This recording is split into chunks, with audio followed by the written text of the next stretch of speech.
ফুলকপি ভাজি করে নিয়ে চলে আসলাম। তার আগে চলুন আপনাদের সাথে ভাজি রেসিপিটি শেয়ার করি। চুলায় প্যান বসিয়ে তেল দিয়ে আস্ত কাঁচা জিরা দিয়ে নিচ্ছি। জিরার থেকে ভালো একটা সুগন্ধ না আসলে এখানে পেঁয়াজ আর কাঁচামরিচ দিচ্ছি। আমি রসুন দেই না,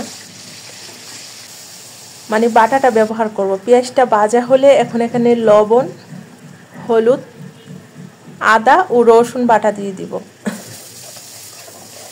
এখন এটাকে ভালো করে কষিয়ে নিব যাতে মশলার যে কাঁচা গন্ধ আছে এটা চলে যায়। কষিয়ে নিয়ে এই যে ফুলকপি, সিম, এরপরে হচ্ছে আপনার আলু, এগুলো ভাজি করছি। ফুলকপি সস্তা, সেই কারণে আর কি একটা গোটা ফুলকপি রান্না করে নেব।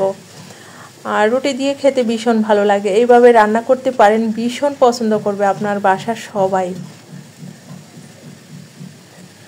এখন ডেকে অপেক্ষা করছি। আর যেহেতু সস্তা, তো সবাই একটু বেশি করে খাইলে তো সমস্যা নেই, তাই না? অনেক উপকার আছে। বেশি করে আপনারা রুটি সাথে খেতে পারেন, ভাতের সাথেও খেতে পারেন। তো ভাজিটা হয়ে গেছে, ধনিয়া পাতা দিয়ে দিচ্ছি, খুবই সুন্দর একটা ফ্লেভার আসবে। আর যারা পছন্দ করে না, না দিলে কোনো সমস্যা নেই। দেখেন আমার ভাজিটা অলরেডি তৈরি একদম। এই যে রুটি, সকালে আমি আর কি রুটি তৈরি করেছিলাম, তো আমার ভাজি খেতে সেই ভালো লাগে। বিসমিল্লাহ।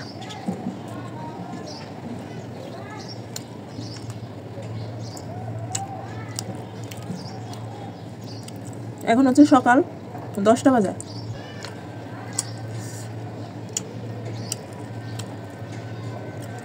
কার কার ফুলকপি ভাজি পছন্দ?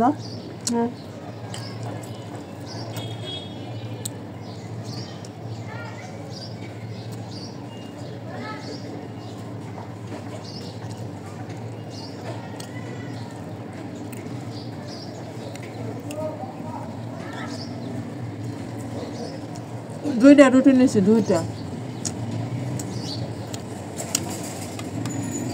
দুইটা রুটি নিয়েছি, 8টা রুটি।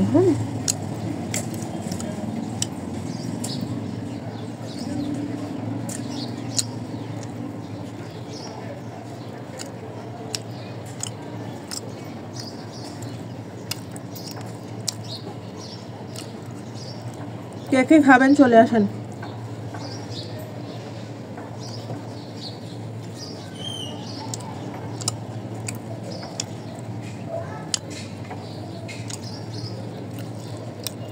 সেই মজা হয়েছে।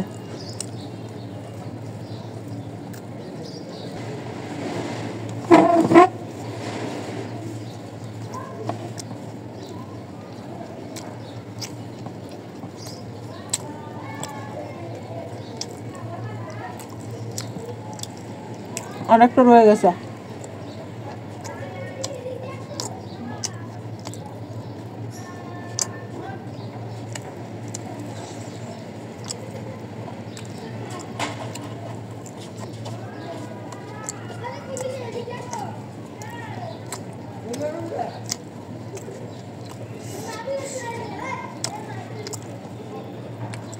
সকালবেলা সকালে কে কে রুটি খান জানাবেন কিন্তু।